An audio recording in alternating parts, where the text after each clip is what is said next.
आता सर्वसामान्यांसाठी एक चिंताजनक बातमी आहे, कारण देशामध्ये पेट्रोल आणि डिझेल महागलंय. पेट्रोल प्रति लिटर 3 रुपयांनी महागलंय, तर डिझेलचा दर सुद्धा महागलाय. डिझेल आता 3 रुपये 11 पैशांनी महागलेलं आहे. पेट्रोल डिझेलचे नवे दर आजपासून लागू झालेत. मुंबईमध्ये आता पेट्रोल 106 रुपये 68 पैशांना मिळणार आहे, तर डिझेलसाठी आता 93 रुपये 14 पैसे मोजावे लागणार आहेत. देशामध्ये पेट्रोल डिझेलच्या दराचा भडका उडालेला आहे. पेट्रोल 3 रुपये तर डिझेल 3 रुपये 11 पैशांनी महागलेला आहे. दरम्यान पेट्रोल डिझेलचे हे वाढलेले दर आजपासून लागू झालेत. स्वप्नील जाधव आमचे प्रतिनिधी आपल्यासोबत जोडले गेलेले आहेत. तर स्वप्नील, पेट्रोल डिझेलचे दर वाढलेले आहेत आणि साहजिकच याचा सर्वसामान्यांना परिणाम भोगावा लागणार आहे. काय सध्या त्यांच्या प्रतिक्रिया येत आहेत?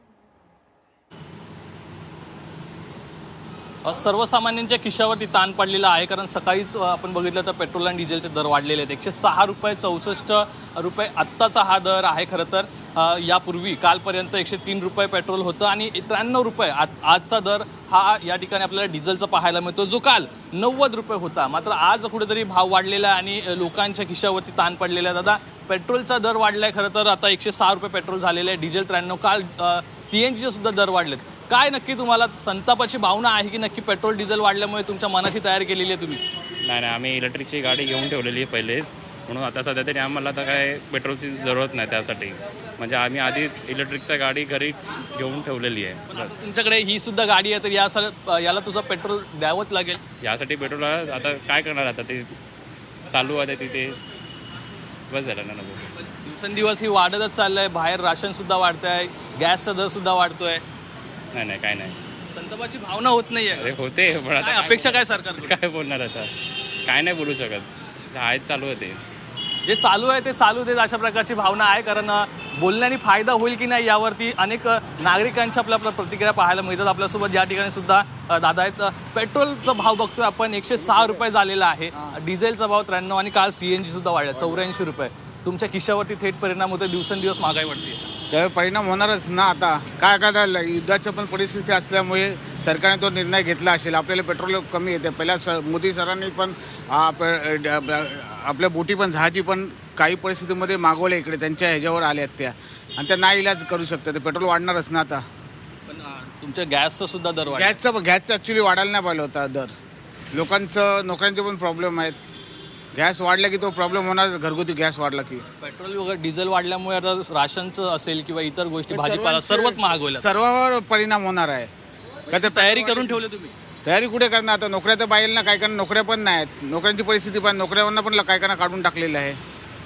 यातमध्ये तुमची काय नक्की मागणी असेल सरकारकडे, राज्य सरकार? थोडंफार कमी करायला पाहिलं होतं. एकदम पेट्रोल पण 3 रुपयाने वाढवलं नाही पाहिजे. गॅस तर मेन वाढवलंच नाही पाहिलं होतं.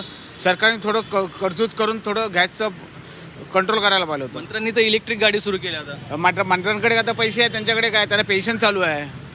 आम पब्लिकला पेन्शन नाही आहे, मंत्र्यांना पेन्शन आहे. तुम्हाला सांगितलं जास्तीत जास्त सर्वसामान्यांनी सरकारी गाड्यांचा वापर करा. सरकारी गाड्यांचे पण भाव वाढलेले आहेत ना. आता मेट्रो बोलतात, मेट्रोचा पण दर 50 रुपये आहे जायला तिथे, याचं 50 आहे. त्यांनी पण मेट्रोचे पण भाव कमी केले तर प्रवास करतील ना लोक. त्यांचा पर्याय दिला. ट्रेनचा पण पर्याय दिलाच आहे. ट्रेननी प्रवास करू शकतो ना. बसचा पण भाव वाढलेलाच आहे ना. जाऊन 50 रुपये होतच ना इनबिन. या संतप्त भावना बघतोय. जर पेट्रोल डिझेलचे भाव वाढत असतील तर सरकारी वाहनांचे जे दर आहेत ते कमी केले पाहिजे, अशा प्रकारची भावना सुद्धा आहे. अगदीच त्यामुळे संतापाची भावना आपल्याला पाहायला मिळते. धन्यवाद स्वप्नील दिलेल्या सविस्तर माहितीसाठी.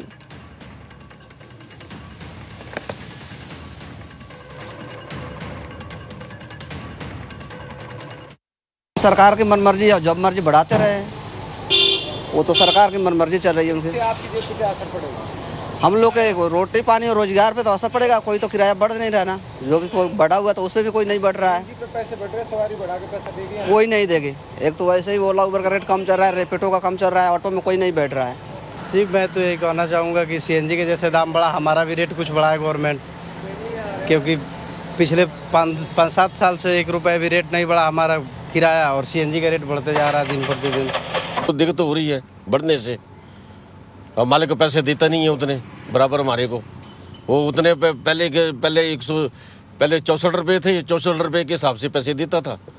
अब रेट बढ़ गए तो वो 64 के हिसाब से पैसे दे रहा, हमारे को पैसे दे ही नहीं रहा। CNG के रेट बढ़ते जा रहे हैं।